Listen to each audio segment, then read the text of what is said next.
Welcome into the Living Room Disciple Podcast. Today, Phil and I are starting a two-part series on marriage. But this isn't a normal podcast on Christian marriage. We're not here to give you tips and tricks. We're here to start a conversation about how Christians can be formed and discipled by relationships and marriage.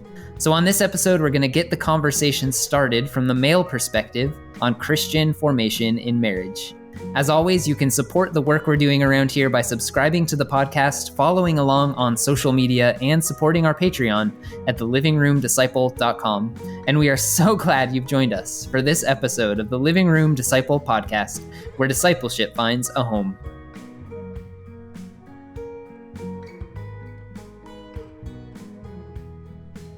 Nick, how long have you been married?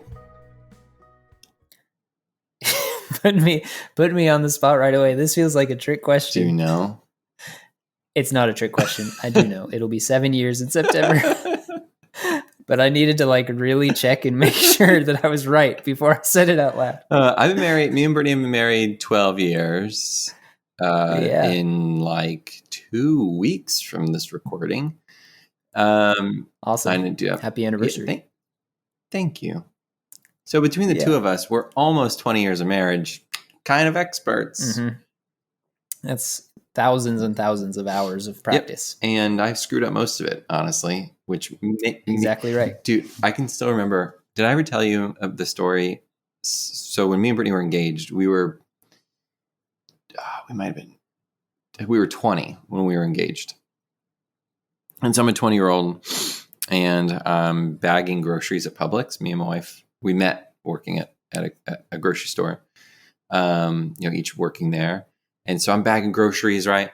And this guy comes through the line, and I'm sure I was just telling everybody that I was engaged, just really excited. So making conversation, And so this guy, I'll never forget it. I gave him his grocery, the bag full of groceries, and he was starting to walk away, and he turned back and he said, "Look, let me tell you something. I've been married 6 times, and let me tell you, wow, the secret to marriage." And I don't remember what he said after that. I have no idea what his advice was, but I remember. It sounds like he wasn't super qualified to give it anyway. I remember thinking that. I remember being like, I don't think you know what the secret to marriage that's is. amazing. You know what I mean? And don't get me wrong, I get the whole. Was it Thomas Edison? It was I figured out 1,000 ways to not make a light bulb or something. I just don't think that logic really works in marriage.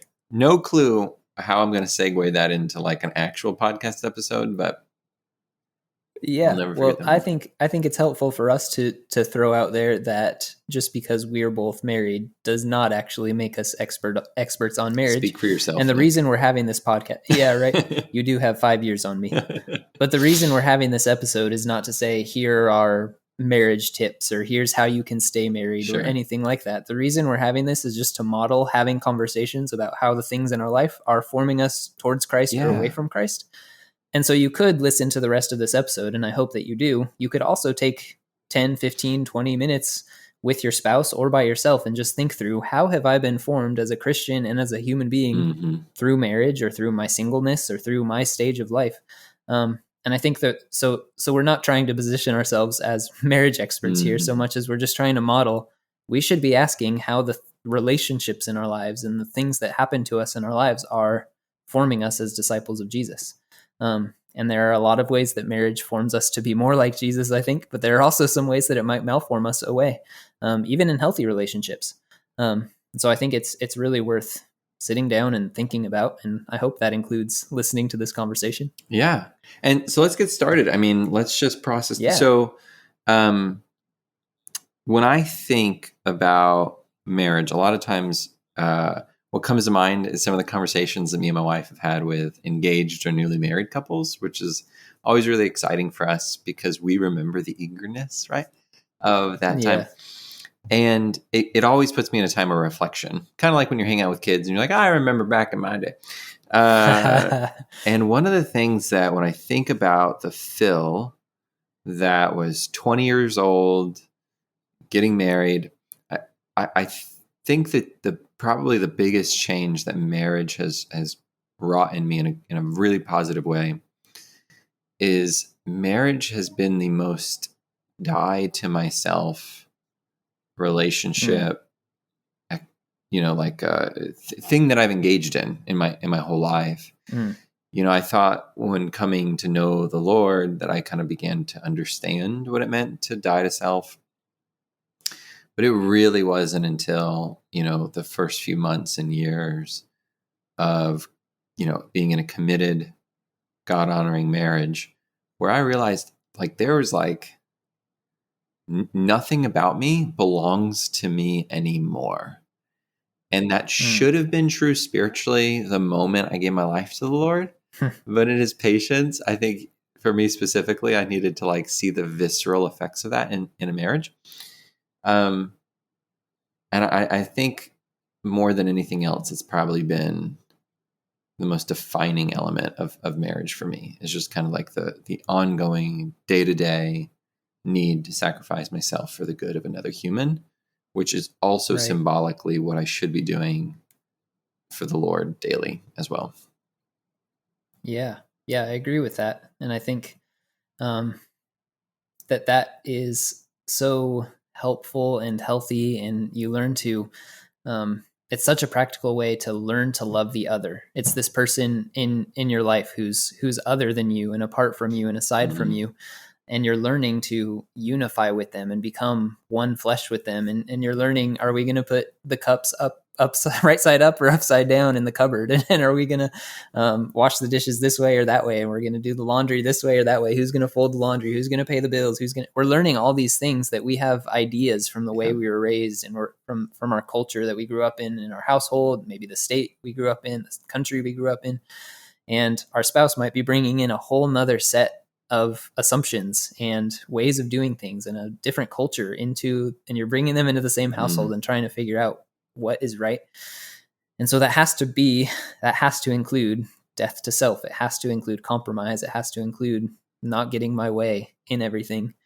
But I would add that I think if we're not careful, that when we become one flesh and we start to see ourselves as a unit, like we should, that we can very easily then think, well, I've died to myself because I allow my spouse to get their way in different things. But then we can kind of pit ourselves as a marriage, as a couple, against everybody else. And then we're not dying to self anymore. We're thinking we're being loving towards our spouse, and therefore we kind of give ourselves permission to not be loving towards other people. We kind of section ourselves off from the world and say, I'm dying to myself because I'm loving my spouse. Yeah. But in doing so, you and your spouse are kind of like, yeah, we're this little unit and we don't have to die to ourselves as a couple representing Christ. Okay. I'm so glad you brought this up. And so I've seen this when people are newly married or newly have a kid, they prioritize the marriage or the family relationship. I think this is a really evangelical thing. This is part of the kind of the group of individuals that I kind of grew up with. You prioritize the family unit so much, you idolize it, and you really sacrifice the biblical community.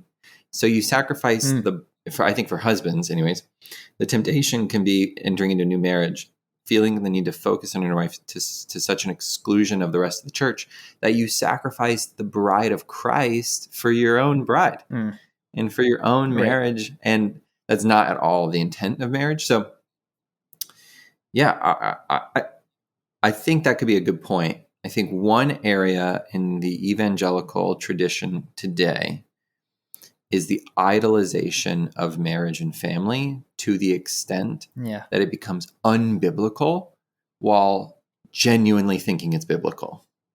It's it's like, oh, this is what Jesus would have done. He would have and it's not at all how Jesus was single. not only that, right? Like he actually says, who are the people who are my mother, my brother, my sisters, like the most intimate relationships to me, the most family-like relationships. They're the people who obey God, right? The people who do the will of the Father.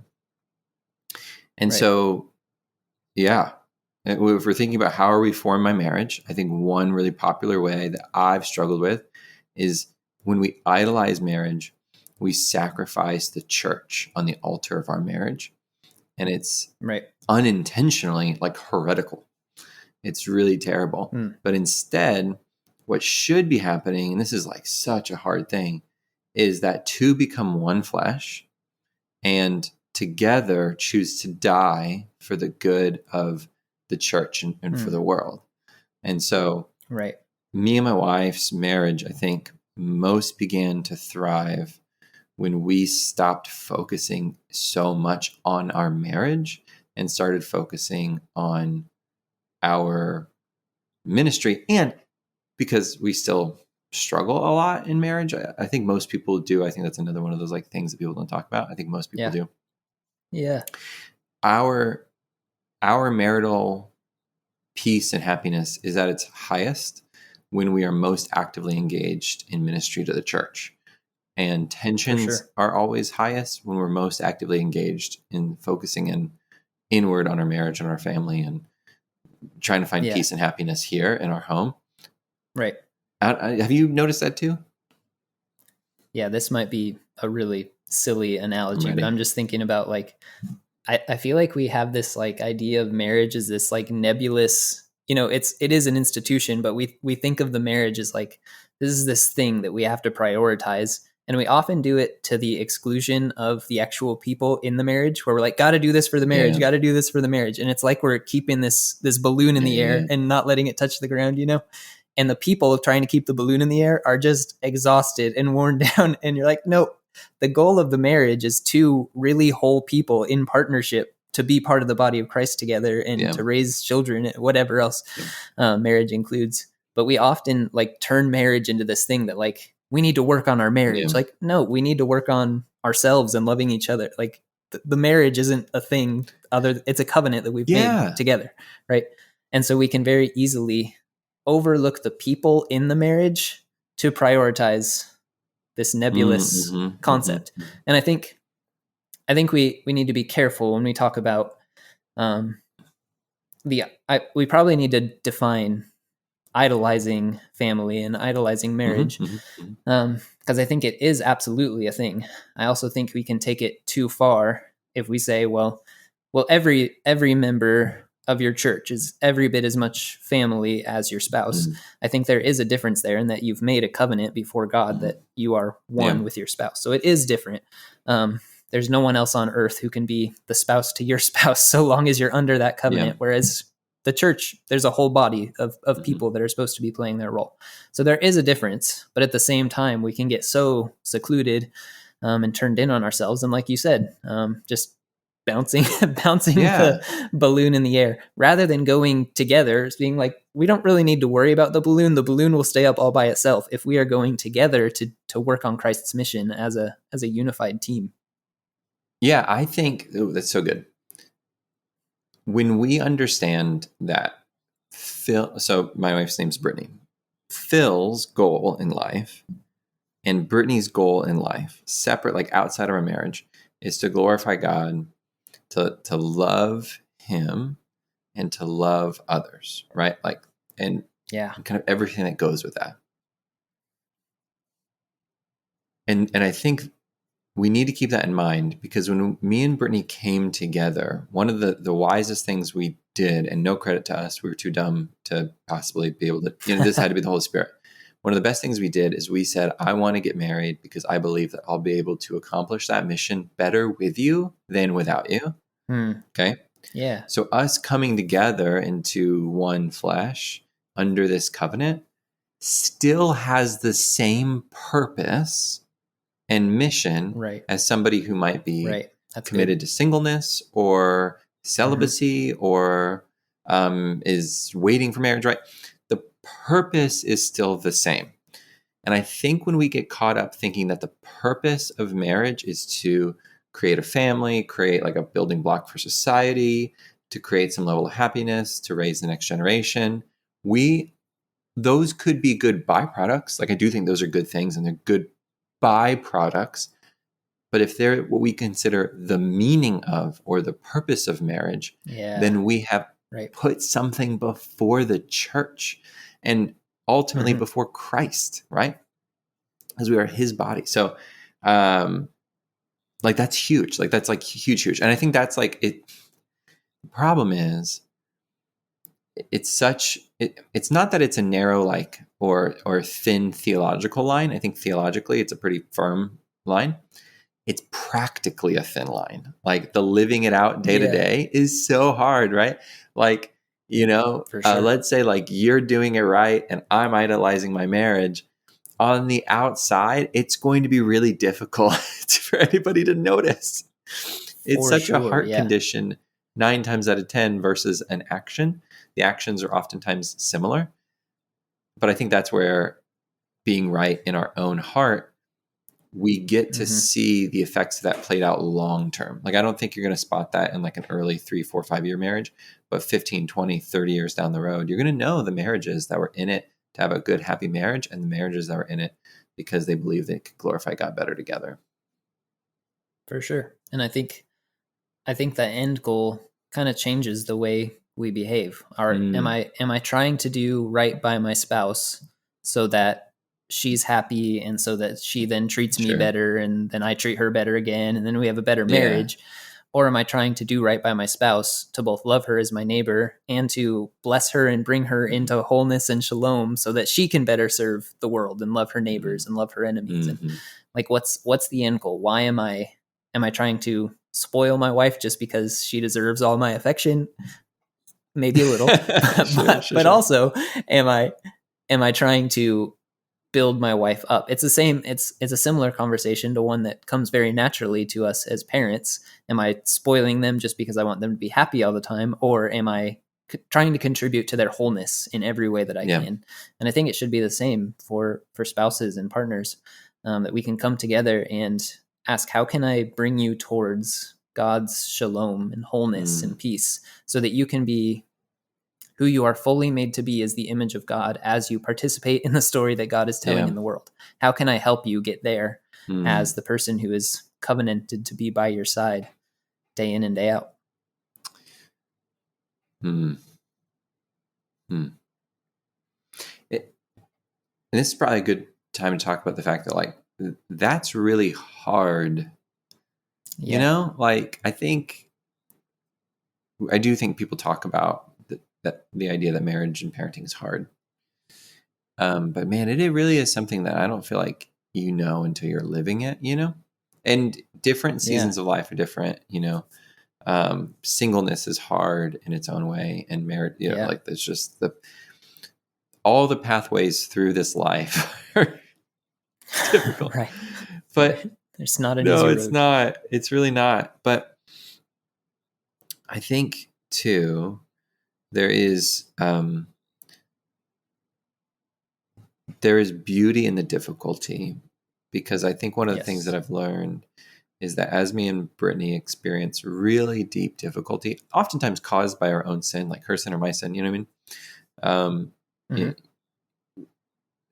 It becomes, our marriage is oftentimes the primary tool that God uses to sanctify me. Not always, and it's not the only thing, but Brittany is closer to me than any other human on earth, And so by default, she's going to be the tool that God uses to shape me, and vice versa. The problem is like, she's also, in marriages, we hopefully are like so close to our spouse that like they see the genuine us, which means they see all the crap, which means there's way more crap to call out. And we should also, be clear that marriage is not just about like, I didn't get married so that my wife could disciple me, nor trust me, she did not get married so I could disciple her. But I think it's this significant, special relationship, unique relationship, where we do play that role in each other's lives, but that's not all it is. And at the same time, as we learn to love that person, it's almost like, because they kind of become your safe space, ideally, they kind of become this practicing ground for like, how can I learn better to love my neighbor? And when you're in an argument or a dispute, how can I learn to love my enemy, even if it's a temporary enemy, right? So it kind of becomes this almost safe practicing ground, not just to disciple them, because then you can turn into this like, well, I'm a really wonderful Christian and I'm trying to teach you to be better. And that's absolutely not the heart of Christ, right? But I think I think we can have this humble posture of both allowing them to speak into our lives, even when it's inconvenient, like you said, but also taking it as a spiritual practice. I'm going to love my wife, not just to love my wife, although that is a really important goal, but also because I'm learning to be the kind of person that will also love my neighbor. I'm learning to be the kind of person that will also love my kids and my enemies and the people that inconvenience me and don't have anything to offer me. So marriage can be this this training ground for discipleship, even when it's not directly like your spouse is discipling you. There's a lot of scriptures about husbands this, wives that, and then on top of that, I kind of come from a culture that, we didn't say a lot explicitly, but there's a lot said implicitly about, kind of what a man's role was, what men were supposed to do, what women are supposed to do. I was never told, like men go work and women stay in the home or anything like that. But there was definitely this kind of impression that, being a husband in the church had certain connotations. So, Nick, what are some of your experiences specifically kind of related to being a husband? Yeah. I think this can really be kind of a chicken or the egg situation where when we come to scriptures that address husbands and wives, if we're not careful, before we even get to those scriptures, we've already uploaded exactly what you were just talking about. These ideas that the husband goes to work and the wife stays home. And, you have 2 kids in the white picket fence. And we have this idea of what a family ought to look like and what the roles in that family are for the mom, the dad, the kids. And therefore, when we open the scriptures and we turn to Ephesians 5 and we read, wives submit to your husbands and husbands love your wives as Christ loved the church. Before we've even come to those scriptures, we already have an idea of what a husband should be doing. So then when we read those scriptures, we go, well, obviously this is a way of saying husbands ought to work while wives stay home and things like that.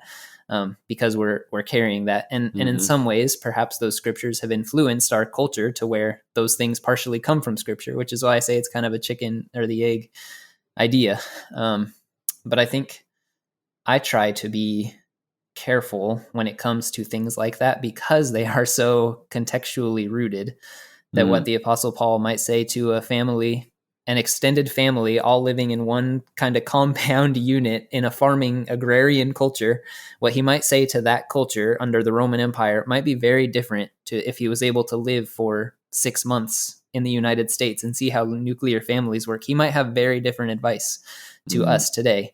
And so I try to be careful not to diminish the role of those scriptures, and I have read them very carefully and over and over again because I want to understand what they mean and what they meant in their original context.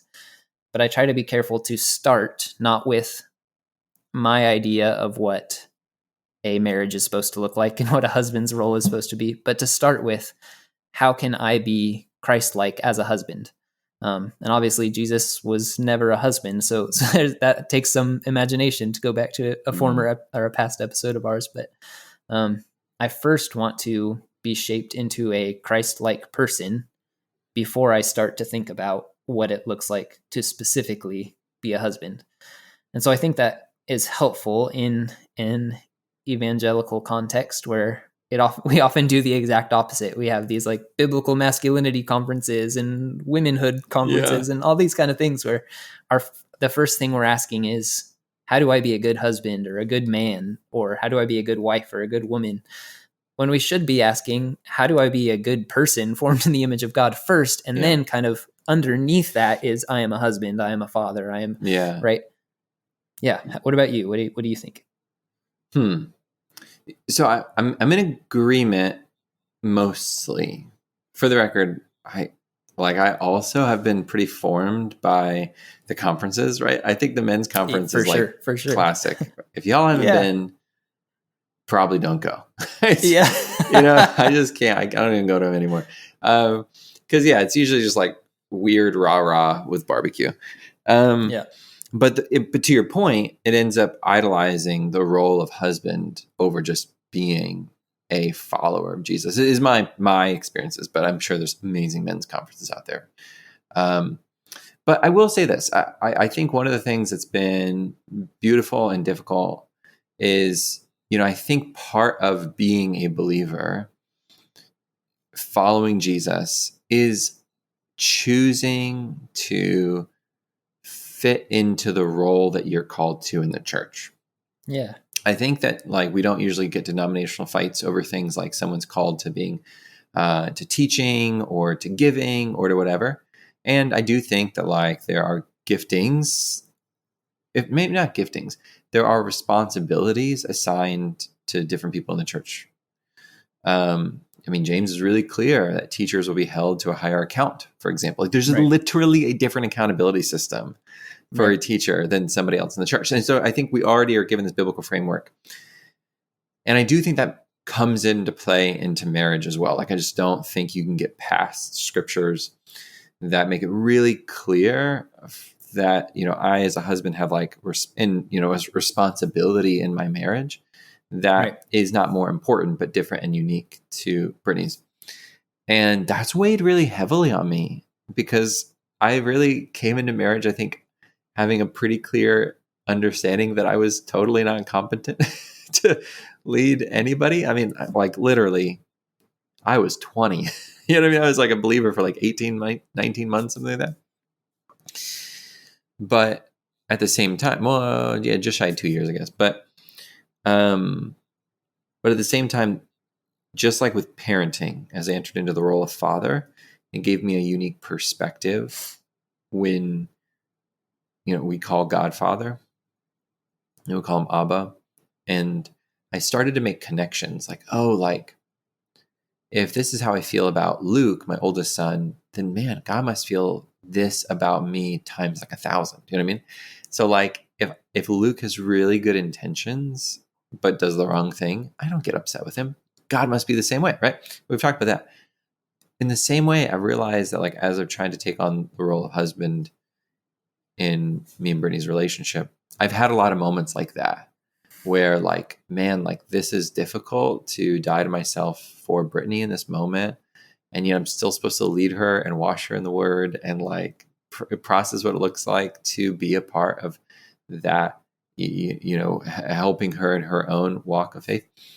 How much more so has Christ done this for me I do agree with you. He was not a husband here on earth, but at the same time, there's a very good argument to be made that we are preparing for a wedding feast is the language that we're given, that Christ is preparing his bride. And there's a mystery to that analogy. And Paul is very clear about that. But that's the analogy that we're still given, that Christ gives, that Paul builds on, that we're seeing in Revelation. And I think as I've kind of wrestled through my own experiences as husband, even in 2024 America, which is not the cultural context, but the Lord still uses the analogy, I think, between my experiences to at least help me get small glimpses into how does he think about me? If this is the love I have for Brittany, he must love me 1,000,000 times more than that. If this is what I'm willing to do for Brittany, wow, what is he willing to do for me? There's already, I can still remember early on when me and Brittany were married, first few weeks, laying in bed and being this is on me. There is a level of responsibility of physical safety, emotional safety, and financial safety that, right or wrong, I'm taking on. Whether that's, again, right or wrong based on the cultural context. I'm in my head, I'm this junk's on me. Yeah. And there's a beauty to that. It really did form me well in leading me into a life of responsibility and integrity and a desire to serve that I don't think I ever would have had outside of marriage, outside of specifically my husband role, I think, in that marriage. Right. Yeah, I hear that for sure. And I think there are so many positive ways that you can be formed as a husband in that way. I have seen it taken too far often where never. Where a husband can use the language of I am supposed to lead my wife, which is not at all in that passage. It says wives submit to your husbands. It never tells the husband to lead the wife. And the verse before that says, submit one to another. So you could use the same argument that the wife is supposed to lead the husbands at times. And I think you can easily take it too far where the husband can then say, well, I have the authority in this marriage and therefore I am the leader. And that can so easily. Okay, let's talk about that though. Like, where do you think, have you been formed by that ideology, or do you feel like you kind of rejected that early on? I rejected it before I was married and still have been formed by it. Tell me about that. Because I think it's rooted in my imagination and in my body more than just my cognitive, like, oh, there's so many exegetical things that are happening in Ephesians 5. And when you compare it to these family household codes from Aristotle or from ancient Rome, like all this like logical cognitive stuff from excellent scholars that have done great work on Ephesians 5. And I could nerd out about that stuff all day if you ever want to have a conversation about that. But all of that is still somehow less powerful than these intuitive ideas that we're raised with, that the dad is kind of in charge, right? And so to me, that's one of the ways that I can love my wife as Christ loved the church, like Ephesians 5 says, is to beat that modern Western or maybe ancient Roman imagination down in my body and in my soul and in my spirit, to beat that idea down that I'm in charge around here, and to constantly humble myself and go, nope, we are equals here, because I think it has taken root in me, even when I intellectually disagree with it. Yeah, well,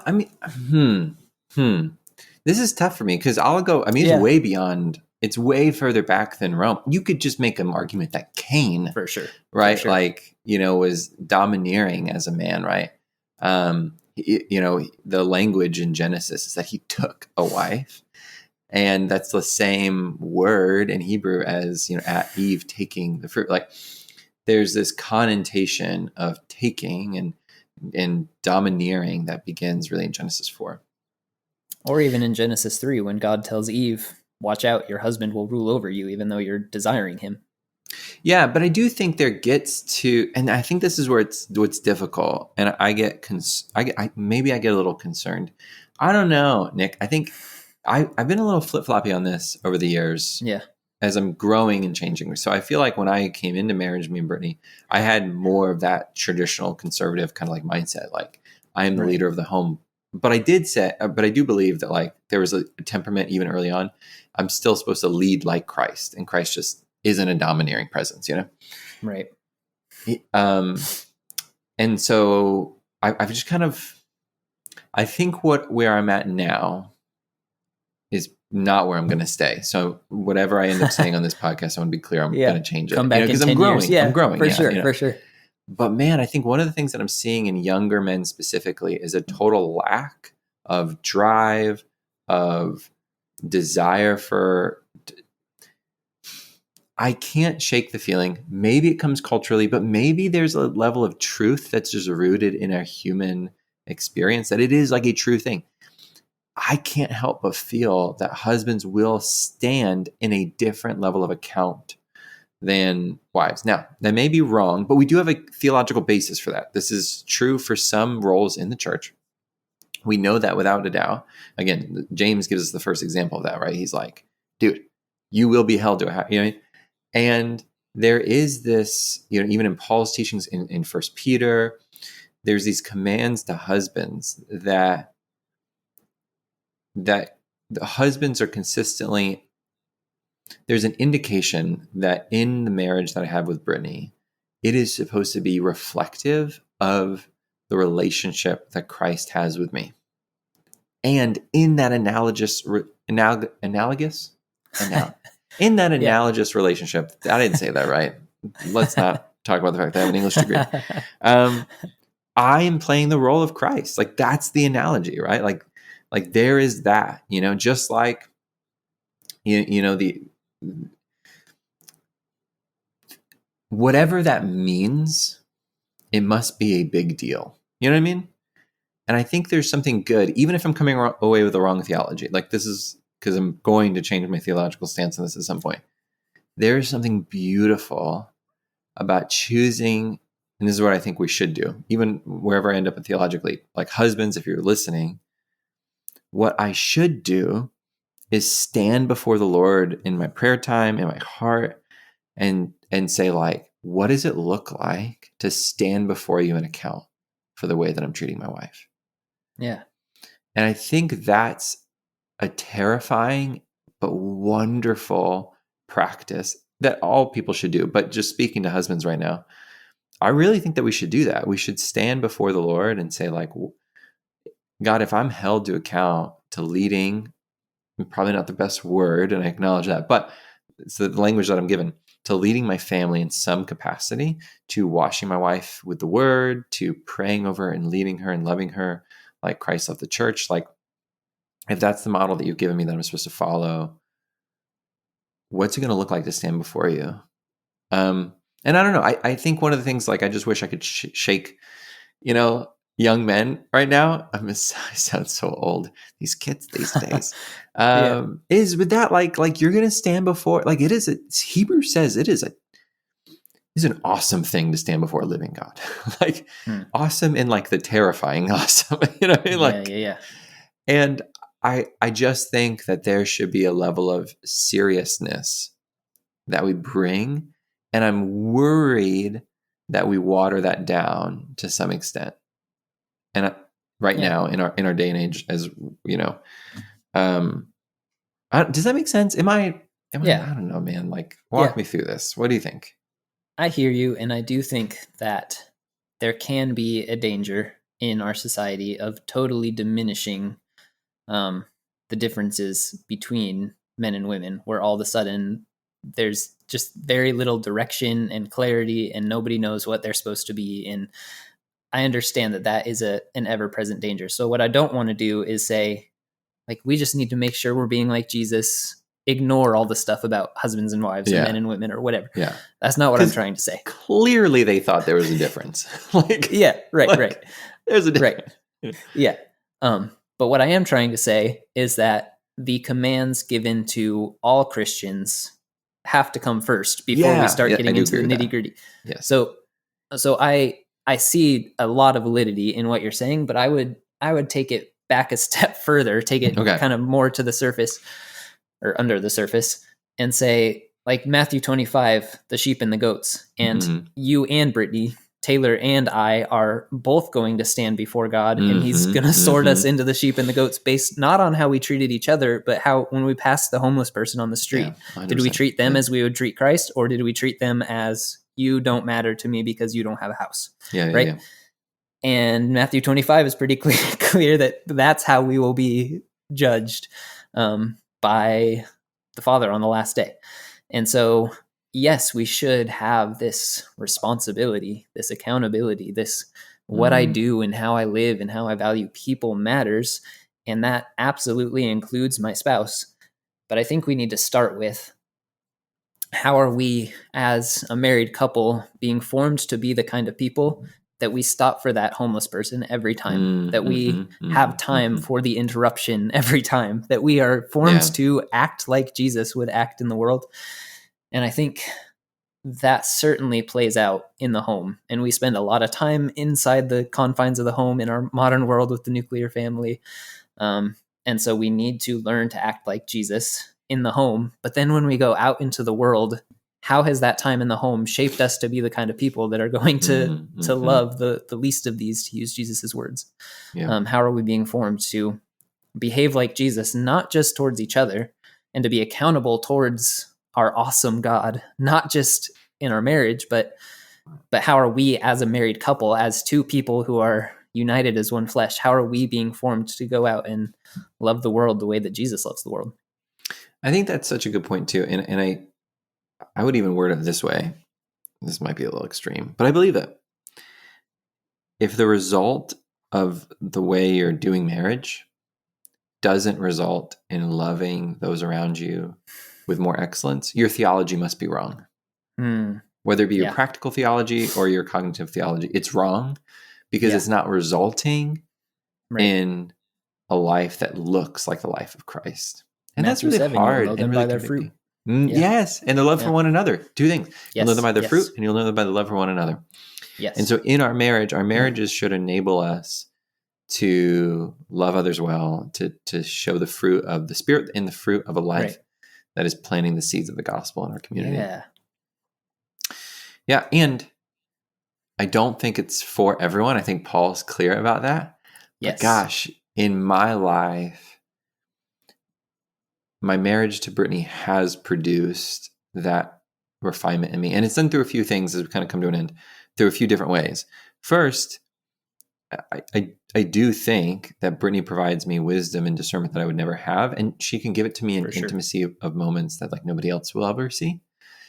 But second, like our own sin natures are brought to the surface in a way that would never be brought to the surface outside of the intimacy of our marriage. You know, like I've had to confront pride in my own, even if it's not things I confront with Brittany in conversation with her, you know, considering conversation, like just the processing afterwards, right?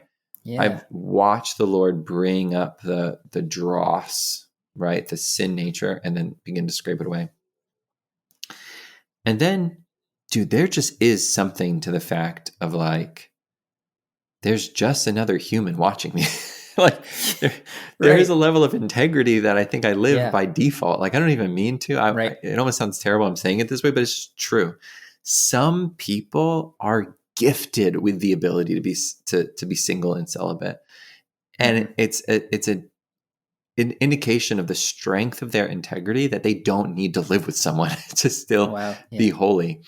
And that's not a gift I have. Like it's not, you know, like there are so many moments where I enter into deeper love and faithfulness to Jesus and choose faith and choose acts of righteousness because Brittany's watching me and the boys are watching me. And I don't think it's a bad thing. I actually think it's an intended thing. I'm living in this close, intimate community, and that's keeping me accountable to healthy action. But that's a huge element of my personal formation over the last, you know, more than a decade. And I think it's the reason that I've grown in the Lord the way I have. I really don't think my personal journey, I don't think I would have become more like Jesus in this way. I think if I'm real talk without Brittany, I would have just probably had like 15 hobbies and played video games all the time. Probably got some job and like, you know what I mean? Like that would have been me. Yeah. Honestly. Yeah. Yeah. You never know. Singleness is certainly a calling that some people that are stronger than me have. And I think I don't want anybody that is not yet married, or maybe somebody that's divorced or widowed, to hear this and go, well, I can't fully access discipleship or sanctification because I'm not married. That is absolutely not the case. The Lord works in all kinds of ways, and we are speaking from our experience as two married men. Ways that Mother God Teresa wasn't married. I just want that noted. Yeah.